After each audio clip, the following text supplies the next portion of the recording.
हमारी आज की सुबह एक ऐसी जगह थी ना, सिग्नल था ना, जहाँ लाइट थी और वहाँ के लोग बता भी रहे थे कि यहाँ पे लाइट जो है वो वैन है और सिग्नल भी वैन है। वहाँ सिर्फ चार्जिंग पॉइंट चलते हैं, लेकिन उसका भी कोई काम नहीं है जब सिग्नल ही नहीं आना है। और एक लाइट होती है वो भी सोलर से चलती है। पहली बात तो सुनते ऐसा लगा ना कि यार ये रात कैसे निकलेगी और अगली सुबह कैसे निकलेगी, लेकिन सच में इतनी पीसफुल नाइट और मॉर्निंग निकली है ना कि कभी कभी हमें ऐसी जगह भी जाना चाहिए जहाँ पे ना सिग्नल है ना लाइट है। अलग ही एक्सपीरियंस होता है। तो बस सुबह फटाफट तैयार होके हम निकल गए थे तुंगदेव जी के दर्शन करने के लिए, जिन्हें सेकंड केदार भी कहा जाता है। तो यहाँ पे हमारे 5 केदारों में से 2 केदार भी कंप्लीट होते हैं और मैं भगवान जी से इतनी कामना करती हूँ कि हे भगवान, जो हमारे 3 केदार बचे हैं ना वो भी जल्दी पूरे हों। वैसे तुंगनाथ का ट्रैक 3 से 4 किलोमीटर का है, कहने को ये 3 से 4 किलोमीटर का है, लेकिन इतना लंबा और इतने हाइट वाला है ना। स्टार्टिंग में मैं बड़े जोश से कह रही थी कि यार जल्दी हो जाएगा, 3-4 किलोमीटर होता है क्या है, लेकिन 200 मीटर के बाद ना मेरी टाइम फिस हो गई थी। तुमित मेरा बार बार मजाक उड़ा रहे थे कि तू तो चुल्लू भर पानी में डूब के मर जा। 40-45 किलोमीटर चल के मतलब चढ़ के उतर के वापिस आ गई है और 3-4 किलोमीटर तेरे से चले नहीं जा रहे हैं और बस हंसे ही जा रहे थे मेरे ऊपर।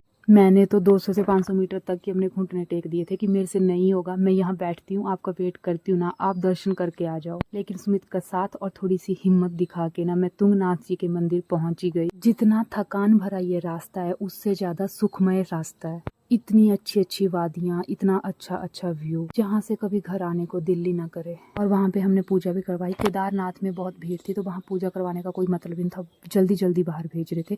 तो हमने तुंगनाथ जी में अच्छे से पूजा करवाई और थोड़ी बहुत वीडियो बना के सारी चीज़ें आंखों में कैप्चर करके, थोड़ी बहुत फ़ोन में कैप्चर करके वापस नीचे उतरने लग पड़े। रास्ते में बहुत से पिट्ठू बने हुए थे तो मैंने भी किसी एक के पिट्ठू को गिरा के अपना पिट्ठू वहाँ पे बनाना स्टार्ट कर दिया।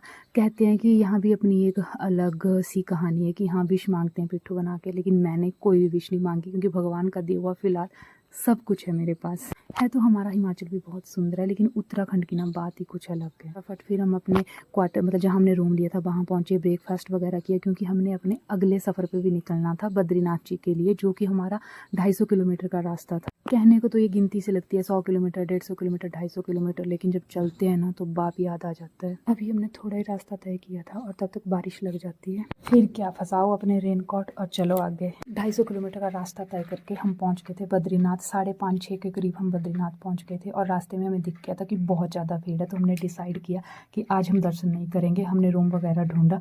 ऐसी जगहों पे रूम ढूंढना भी बहुत बड़ा काम है। एक अच्छा सा रूम ढूंढा, वहाँ पे थोड़ी देर रेस्ट की, फिर निकल गए हम रात का खाना खाने के लिए। और एक बात बताऊँ, हम खाना खा ही बैठे थे, उसके बाद हमने देखा कि यहाँ पे लिखा था सिर्फ कैश ही लेंगे ये लोग और हमारे पास जो वो कैश लिमिटेड था। फिर कैसे तैसे करके हमने कैश वगैरह का जुगाड़